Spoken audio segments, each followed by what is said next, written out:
The first question is about is intermittent fasting safe during pregnancy? Why or why not?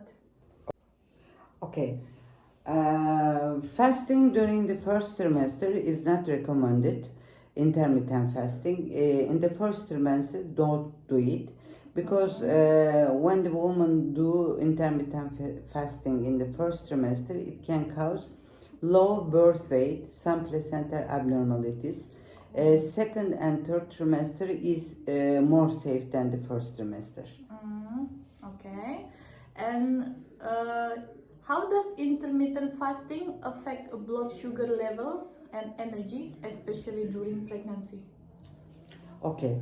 That when we eat something, especially carbohydrates, it causes secretion of insulin. Insulin causes hypoglycemia, and after then, someone must eat some carbohydrate again. For reduce this effect, not pregnancy, the general people doing intermittent fasting. Fasting is more effect for well body health, sleeping and fasting. But for the pregnancies, this hyperglycemia attacks is not safe, especially in the first trimester.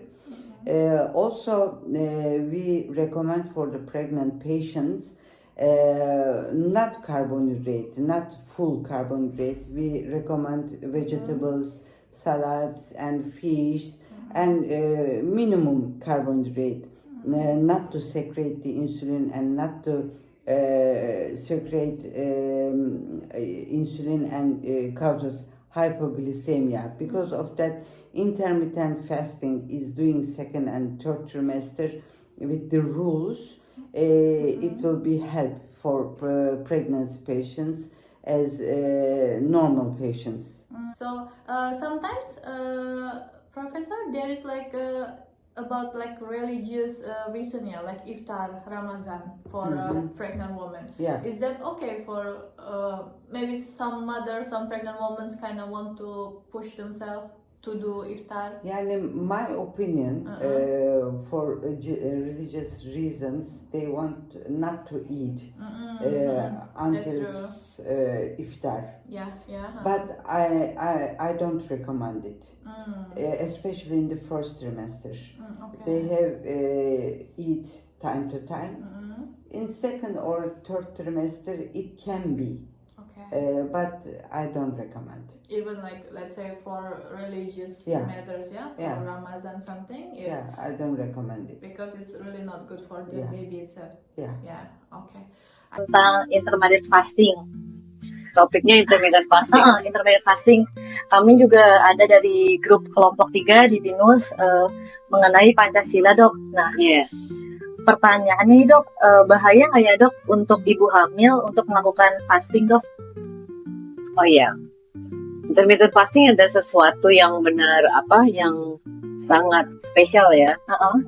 Jadi kalau kita sarankan untuk ibu hamil sebaiknya tidak melakukan intermittent fasting. Oke, Dok.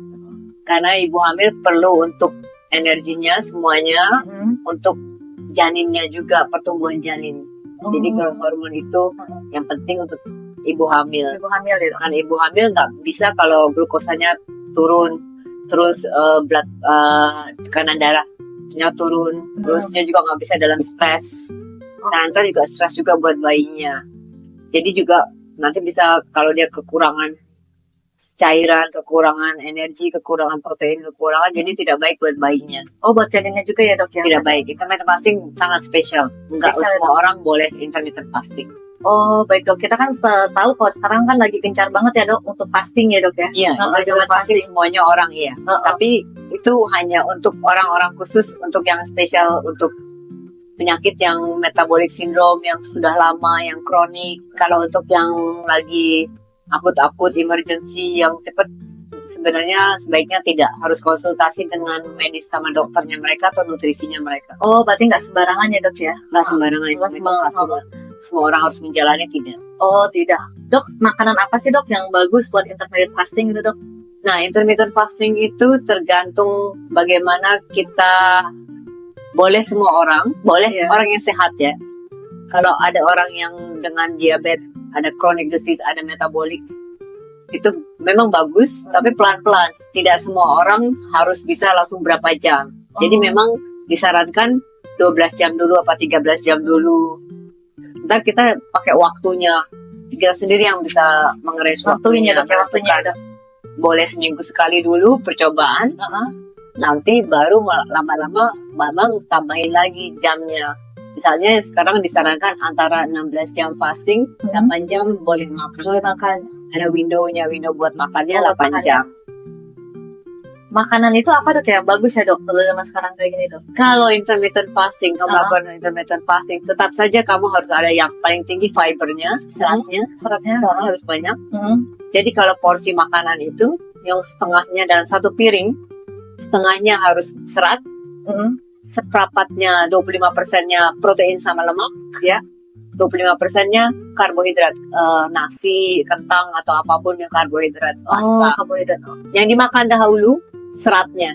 Oh seratnya ya dok ya? Serat harus dimakan dahulu, baru dimakan lemak sama protein. Lemak sama proteinnya. Karena dengan seratnya dulu, lama-lama kita sudah kenyang. Lalu protein sama ininya, sama lemak, kita sudah makan, lama-lama kita nggak mau makan karbohidratnya. Jadi memang proporsinya karbohidrat harus dikurangi. Karbonya ya dok? Karbo yang dikurangi, karena gulanya di karbohidrat yang terlalu nggak bagus ya dok ya? Cara penerapan if-nya ini tuh yang efektif tuh seperti apa ya dok ya? Kalau penerapannya secara efektif itu tidak ada yang pasti karena banyak yang ada bilang dalam puasa selama 16 jam, ada yang puasa 18 jam, ada yang puasa 14 jam, ada yang puasa 12 jam. Tetapi intinya kalau dibilang efektif, kita mau target efektif mau buat kemana dulu? Apakah buat saluran cerna atau buat targeting berat badan? Karena yang terjadi begitu saat tubuh melakukan kegiatan puasa, yang dibakar oleh tubuh untuk menjadi energi itu adalah jaringan otot. Sehingga kalaupun untuk penurunan berat badan, yang terjadi kebanyakan pada pasien adalah terjadi penurunan massa otot. Sehingga memang kan berat badan menurun, tapi menurut ototnya bukan massanya. Sehingga begitu dia lepas dari intermittent fasting, berat badannya akan rebound, bilang mula dengan lebih cepat, bahkan bisa lebih daripada berat badan sebelumnya. Nah, kalau untuk secara medis biasanya itu karena untuk sakit kritis, untuk penyakit-penyakit berkaitan dengan saluran cerna, biasanya kita hanya memberikan selama 12 jam untuk puasanya.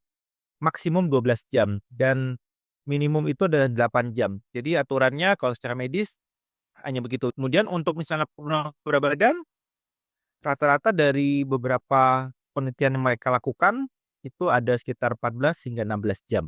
Tapi memang harus ada modifikasi-modifikasinya karena setiap orang tuh tidak sama. Begitu deh. Banyak ya Pak ya dok untuk metodenya terus. Iya. Pertanyaan saya yang pertama Kak, apa pendapat Kakak tentang potensi manfaat intermittent fasting bagi pekerja kantor? Oke, pertama kan kita tahu intermittent fasting itu tidak mengkonsumsi kalori dalam jangka waktu tertentu ya. Jadi dia terbagi dari beberapa jendela makan. Ya. Mungkin sudah tahu ya. Iya. Nah, kalau pendapat saya sendiri bergantung dari kondisi kesehatan yang sedang melakukan intermittent fasting.